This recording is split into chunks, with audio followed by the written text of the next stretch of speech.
In the next edition of It's About Money, my guest is Katie Horst, and she's in sales at Metalico, Rochester, and it's in the scrap metal recycling business.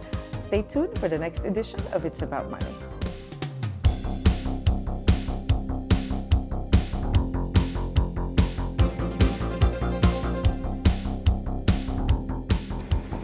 Welcome to this edition of It's About Money. I'm Nannette Nocon, and thank you for joining us. Today we have an interesting topic to me, and my guest is Katie Horst, who's at Metalico Rochester, and Metalico is in the scrap metal recycling business, It right? is, yes. Thank you so much for joining us. Thank you for Katie. having me. Appreciate it. I think it's so interesting because it's something I don't know anything about, and I'm sure a lot of our viewers don't know much about it, so I'm so pleased that you're here with us today.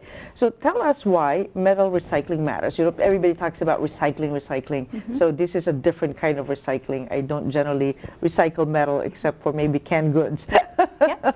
So the very basic answer to that is it matters because it keeps metal out of the landfills, which is exactly where we don't want it to go. It has a recyclable property, and putting it into a landfill is just wasting that and obviously adding more stress to our environment. The more in-depth answer to that is as you recycle items, and especially metal, you can reuse them over and over again. They actually don't lose very much life after you've used them and melted them and then recreated them again. So you have kind of this steady stream or availability of an item that as it's created, has its lifespan, melted, and then recreated again, you have this considerable amount that just recreates itself over and over again. And if that availability then starts to deplete by people throwing that into a landfill, the availability is lessened, but the demand for that material to be made into whatever it's being made into is still there. And at that point then you have to actually go to mines and start mining for these materials rather than having them that you can reuse over. And mining is extremely expensive. It's very prohibitive. It takes a ton of labor to do, and at the same time it's actually very stressful for the environment. So the long version of that is we're trying to keep away from not only putting it into a landfill, but keeping us not having to go to mines. I mean, that's a finite amount of materials that we have on the earth, and so maybe not in our lifetimes we would run out of it, but it's possible that if we're mining for ore all the time, iron ore, trying to make new steel, instead of just using what we have, we could run out of it, and then of course we're depleting our natural resources. I would imagine that would drive the prices sky high when all we're doing is mining for additional iron ore. Yes, it's extremely expensive. Right, yeah, that's great. So we had not talked about this before, but has the amount of recycling increased over time? I think it has, just due to the fact that it's becoming more visible.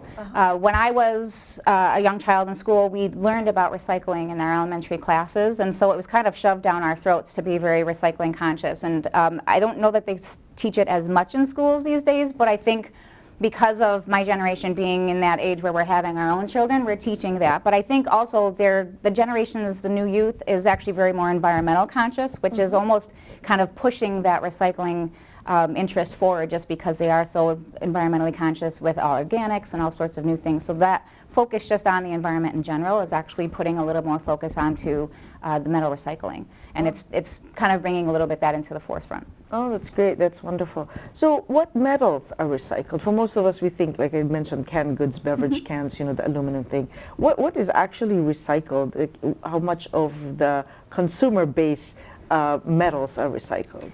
So almost all metals can be recycled. There really isn't a whole lot of it that kind of falls by the wayside. Obviously what's most visible to the consumers and to just standard everyday homeowners is just what you use in your house. So you've got canned goods and pop cans and maybe occasionally some appliances and such. But basically any metal can be recycled, and in any way some kind of recovery to it. I see. Well, that's great. That's great. And what about industrial use versus commercial? Or doesn't matter? Like if something comes from consumer metal, does it cross over after it's melted, or does it say this is consumer, it goes with consumer, this is industrial? Is there something like that? Well, it can and it cannot. It really depends on the industry that it came from originally. So there's new steel that you can have, or if there's service centers that are supplying manufacturing companies and then they have over inventory of things, they can send that to us, and it's actually considered a prime new steel that again will be sent to primary consumer and be melted and turned into really anything based on maybe chemistry that they're looking for to make a certain type of product.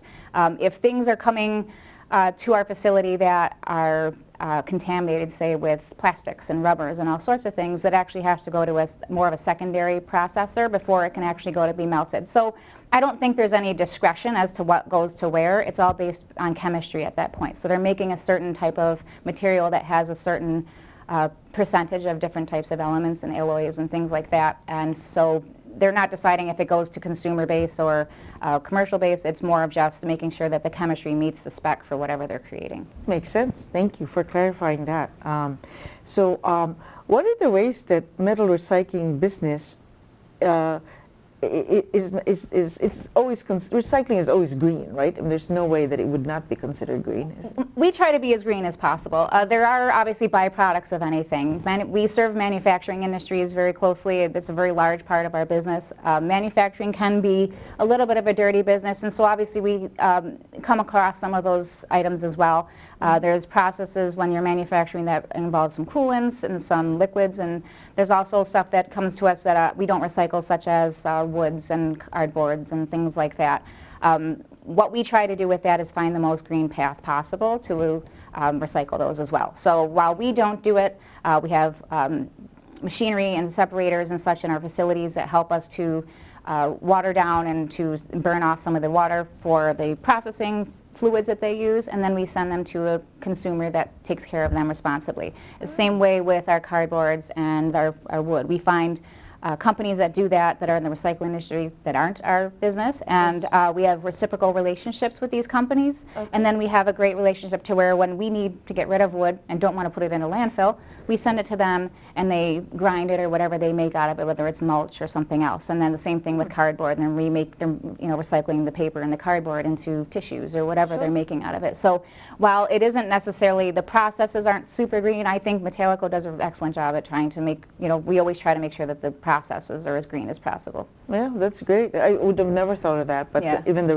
reciprocity among other recyclers, what a brilliant thing, because if you didn't need it, if you threw it out and built the landfill some more, that's not so great. Yeah, we try to keep our footprint in the landfill as small as possible. Yeah, oh, that's beautiful. So if me as a consumer, like what would if I look around my house, what are the things that I should, we talked about the canned goods, but what are the things that I should be thinking about recycling? In terms of metals. So it's kind of funny. There are things that are obviously pretty obvious to people. Their vehicles are made mostly of metal. There are some things that are just plain metal looking. Your appliances you can recycle because they're made out of metal.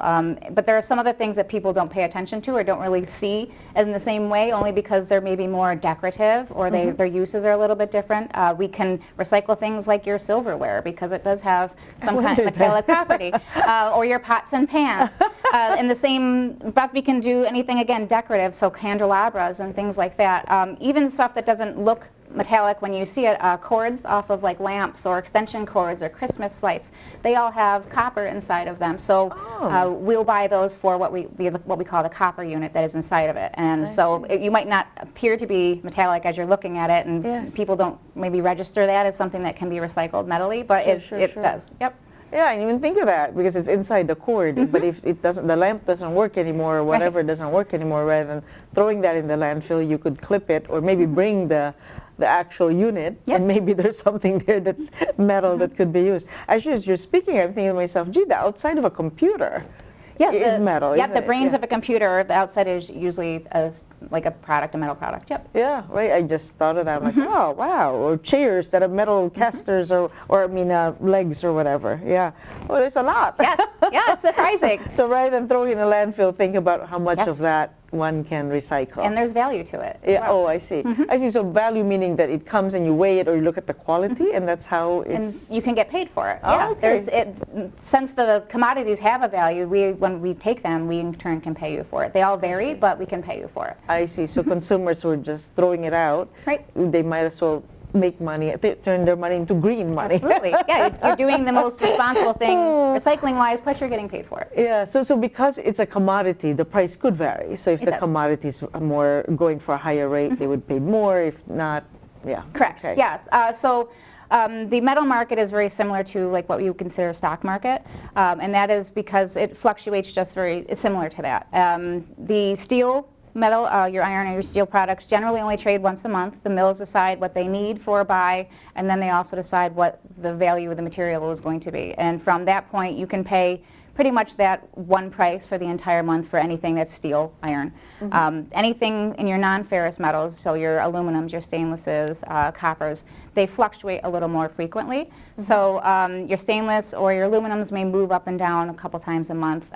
Your red metals, meaning coppers and brasses and things like that, are a little more volatile, and depending on especially the supply and demand and how the economy is doing, they may trade several times a day, up to a couple times a minute. I mean, it's the same thing as seeing a ticker on a regular, just red, green all day long. Got it. So, Yep. so if you were there in the morning, you could get more money than the afternoon if the price had dropped. Or Yeah, something like that. when you're visiting us, we try not to fluctuate that much. I mean, we try to keep it a couple days. I mean, obviously the steel will stay the way for the month unless there's some major catastrophe. But usually we try to keep it a couple days, and you can call at any time and we'll give you whatever the current price is. I see. Yep. Oh, that's great. And actually also offices, probably file cabinets and things like that. Desks. Yeah, right. Okay. Yep. So if they can get there, does a company like yours pick up the materials from a place, or it's all delivered? People have to find a way to deliver their stuff. So we actually have two kind of insourcing centers for what we have, and we do have a large industrial base and commercial base in Rochester, and so for those companies that are manufacturing like widgets or whatever they're making, same with utility companies and things like that, we have a huge fleet of trucks that will go out and then pick up the materials. So we have containers of all sizes and shapes that will collect whatever it is that their byproduct of their business is and then bring it to us. The other half of that coin is that we do have people that we call peddlers that are coming in that have cleaned out their garage or have a small electrical company and it's just one person, and they'll come in with their vehicles and drop it off. So there's two different ways that we get it. If there's enough for to fill up, like we call roll-off boxes or really large demo boxes and such. If there's enough for that, then we'll certainly be able to stop by and help, get it for you, just as long as it's cost effective for everybody. Yep. Yes, of course, yeah. Because they either hire or rent a truck or whatever to bring the materials. Correct. Or yes, I'm with you. That's great. We're going to take a quick break. My guest is Katie Horst, and she's with Metalico Rochester. And I'm Nannette Nocon. It's about money, and we'll be right back. You can achieve a lot using your imagination. I mean, I don't like to brag, but... Wait, who's that? And why is she all over these achievement awards? But with STEM, the sky's the limit. Shaboom! Use STEM to envision... Okay, I'm seeing it. Yeah. Invent... Got any ideas? I've got a few, actually. And create a better world. Told you she's super smart. If she can STEM, so can you. Find out more at She Can STEM. And we're back. I'm Nannette Nocon. It's about money. My guest is Katie Horst, and we're talking with her about Metalico and the recycling of metal. So thank you again for being here. Of course. So I want to talk about preparation for the metal that maybe a peddler, like you'd called, an individual consumer who brings their metals. What can they do to prepare what they have in order to fetch a better price for what they bring? So it's all really in the discretion of whoever's coming in with whatever they have and whatever their time is and if it's what it's worth. But as we talked earlier about cords from lamps or extension cords, so there's a value again just for that if you brought it to me that way. So if it comes to me, and we call it insulated wire, if it comes to me that way and you really have no desire to strip all the insulation off, we buy it as a product on its own as an insulated wire. And the purchase price for that is based on the copper unit on the inside versus the insulation on the outside, and it's a percentage. So if it's 20% copper and then 80% insulation, and there's a price for that. And the more copper versus the less insulation changes up and down the scale of the price. If you decide to get courageous at home and you want to strip all of the insulation off of that wire, then it comes to us and already the part that we don't want, the insulation, is already off, and we're really just buying the copper unit.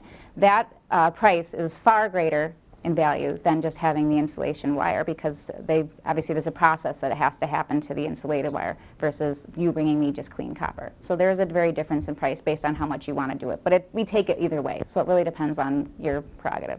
So metal can rust, right? So if someone brings something that's rusty, is that not as useful? No, it's okay. We'll take it if it has rust on it. It's usually steel products that have that the rust on it, and it's completely fine. We have certain processes and certain consumers that will take certain metals. So depending on how it is, there's always a place for it. So your company does the stripping of the item that's brought in. Tell me a little bit more about that. So we actually ourselves don't do the stripping. What we'll do is because we buy it at those different price points, we sell it at those different price points, and we actually sell the product as is to those customers. So we'll get a less price because we don't have the capabilities at our location to do that. So we'll buy it again as an insulated wire and sell it as an insulated wire, just because we don't do it at the location I'm at. So basically you're collecting the materials, and then as a bulk you're selling that to another Correct. buyer. I see. Okay. Thank you for allowing me to understand that. I wasn't sure. So now I went to your website and it talks about fundraising opportunities. So tell me about that, because that's something that, groups can actually raise money. Absolutely. Collecting metal. So we have kind of tried to tap into some of the community a little bit, trying to get them a little more involved, not only just in recycling in general, but obviously metal recycling. There are some opportunities where clubs or sports teams will do fundraisers where they'll do, you've heard of can drives or something like that. So we'll drop off a container for wherever it is, and whether it's a week long or 2 weeks long, they will then have their neighborhood or the community that they're surrounded by bring any types of metal to us. And then at that end of that period, they will bring the material, or we'll pick the material up, and we'll pay them for it. And now that money is funded towards whatever their program is or their sports team is. Alongside of that, we actually spend a lot of time doing community events for Earth Days and Customer Appreciation Days and things like that. So we really try to keep pretty active within our community to keep people educated. I lived 10 miles down from where I work now for my entire life, and until I worked there I had no idea what it was. So I think that it's important to maybe be a little more visible to the community, because it is something that we should be doing anyways, and it has a value to it. So yeah, and that's what actually prompted me to say, oh, this is a great business to talk about, because most of us don't think about it, and it's such an integral part of our life, because we use metals all the time. Absolutely. But we just don't think of it as a raw form and what it can be transformed to, into. So yeah, that's really great. So are there circumstances that you and your team might cringe about what people are bringing? So maybe not so much that. That's actually a great question, because I am probably the worst offender at this. Obviously I grew up learning about recycling, and now all I do is recycling, and I've been known to police people on it, and I'm kind of bad about it in my family life, where I'll go home and we'll be making something for dinner, and if there's an empty can of something sitting there, I will watch one of my family members to where they're going with it, because if it's going towards the garbage can, I'm putting my arm in there and moving it to the recycling bin. So, and I think a lot of the people in especially our office, but in our industry in general, are concerned to make sure that those decisions are obviously handled correctly. If you're 10 feet away from a recycle bin versus a garbage can, then what's the difference at that point? We really just want to make sure that everything goes in the right direction, and it's not filling landfills. So we have something to give back to our grandchildren and our grandchildren's grandchildren. So I think anything is that makes us cringe is really just, as long as you can recycle it, why not? Yeah, sure. That's a good point. I had seen some programs that paper cardboard is harder to recycle because it has to be pure. At least from what I'd seen, China doesn't take those impurities. So for metal, so if someone has a trash collection service, they actually sell those, or do you guys, what's the relationship there? Because sometimes I feel like, if I recycle the paper, which I always recycle, I worry or wonder what actually happens. Is it actually recycled, or does it just get combined into a bigger landfill? Yeah. So what we try to do with our industrial accounts is they do have a service, and that's something that we go do and collect all of their materials for them. So it all depends on the size of their company and the throughput of what they're machining or manufacturing. And it definitely goes somewhere at the end of the day to be made to something new. If it's coming to our facility, it's not going to a landfill. That's kind of the basis of that. Okay, well, that's good to hear. Yeah, as long as it's metal and it's there, it's pretty much being reused and being melted at some point. We have some locations that like where we take vehicles, and it will go to a shredder, and the shredder will then break it up. They have huge hammers that will then break these pieces, this huge car, and a car body into pieces of steel the size of your fist. I mean, it really breaks everything down to such a small piece that it all gets reused. There's wiring and all sorts of stuff on the inside of your car that currents and eddy currents within that same process push all of the non-ferrous materials aside, and then those small non-ferrous materials are then put through another sorting process. So at the end of the day, 70% of that car has been turned, the steel has been turned into these small, smaller pieces of steel that are then sent to a mill to be remelted, and then we've recovered a good, at least 5% of that is the non-ferrous materials, the wires and maybe aluminums and things like that, that then we refine and then sell to another consumer that will take those and remelt it. So there's always, you know, waste in any process, but I think that we do a really excellent job of making sure that at the end of the day,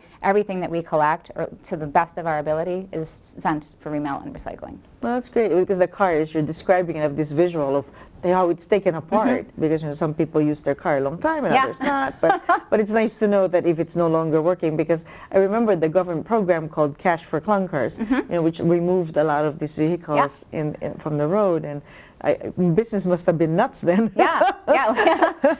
It's still doing pretty well. I mean, if you have a car, obviously there's donation purposes for that too, and you can do that as well, but if it has no value to you or anybody else at that point, it has value to us, and we will buy it. Sure. And I imagine the non-for-profits that receive as donation, when it goes, they have to get rid of it as well. So same thing. Yes. Okay. So your company, Metalico, is a publicly traded company. So is it Rochester based, or is it one of the subsidiaries in Rochester? How does that whole thing? So Metalico is owned by Yichu Group, and they are publicly traded in Shanghai. And so they own Metalico. They actually have the largest aluminum smelter in the world, and that is in Malaysia. So they have this amazing facility that buys and creates aluminum products. They purchased Metalico, which is based, our corporate office is based in New Jersey. They purchased Metalico a number of years ago and have been investing to the company to grow it. But Rochester is an excellent home for our facility, particularly just because there's so much manufacturing in Rochester. When you had the Xeroxes and Kodaks of our city, you had all these amazingly talented engineers and machinists and operators that we had, and so as those kind of went their way in business, those people who worked there kind of created divestments and little shoot-offs of those companies and created their own businesses. So Rochester has a really unique community of manufacturing that's it's an excellent business to be in just in this city, because it's flourished from those large companies that kind of did their thing and then have withered away in a number of years. So, but we have this beautiful community of manufacturing there, and Rochester's a perfect spot for where we are, just to be able to service those awesome accounts. So was it a company that was local and was bought out by a bigger? Yes. Okay, So So Metalico bought out a couple of pre-existing yards a number of years ago. I see. I see. That's great. You know, I think of I know artists who do metal artwork, benches and things like that, and I remember them talking about where they got their metals. They used to go to a metal company that had scraps, and they would take them and they would form them into artwork. I'm like, that's the extent of how I think of the recycling. Absolutely. You know, but now you're educating me all these different ways. Well, when we do have those same customers, we do have art studios. We've worked closely with the Memorial Art Gallery, so it's we have try to get our hands on a little bit of everything around the community. Sure, whatever the use is, right? Okay, well that makes sense, because we have some really world-renowned metal artists in town, you know, like Albert Paley and so on. And that's right, personally, I was thinking of at the time. We're great artists in Rochester. Absolutely. So, any other information that you could share with us that would be interesting to our viewers? So honestly, it's kind of you need to be there to really get it kind of thing. We would appreciate any time someone stopping by and visiting. We do have, again, events all year long that we're constantly putting on at the facility. So it's on our website that they can go check on to see when they're coming up and visiting. But we offer tours, we offer information all the time. Again, we do the fundraising events, but we're always happy to have new people that are coming in who've never done it before. You can always certainly call and just say, I'm really new at this, I don't know what I'm doing, how do I do this? And there is a little bit of a process to get through when you're visiting for the first time and bringing in your lawnmower or whatever it is. But we're more than happy to kind of walk you through it, and it's kind of a neat business. And again, those who want to come in and say, "Wow, this is really cool. Could I have a tour later on?" And we can, you have to put all your PPE on and make sure you have your hard hat and everything on. But we'll walk you through the facility, show you our warehouse.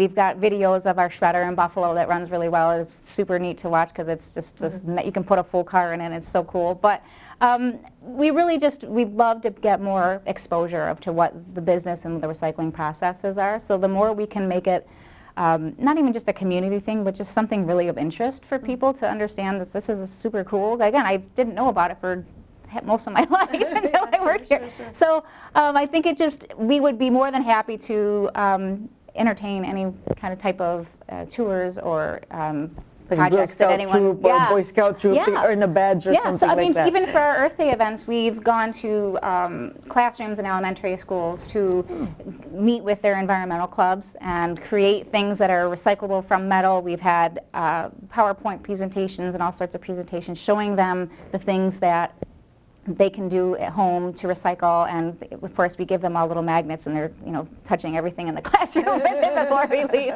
They're totally annoying the teachers, but it's just I think it's something that really is kind of hidden to this point, at least not necessarily the recycling aspect in general, but more just where to go for it and the fact that you can actually make some money on it. And there are people that kind of do it professionally that we call professional scrappers, and they've kind of figured it out. So they look for stuff and bring it over. Yeah. I see. Professional scrapper, I never thought. You put it at the end of the driveway, it won't be there long for sure. I see. Oh, okay, that makes sense. Yep. Okay, I see. So that's why people take stuff up the end of the driveway. Yeah. Okay, well that's another education piece I didn't know about. So that's really great. So is the way that your organization, at least locally, is talking to schools and the community, is that something unique to the Rochester facility, or is that the way the company usually?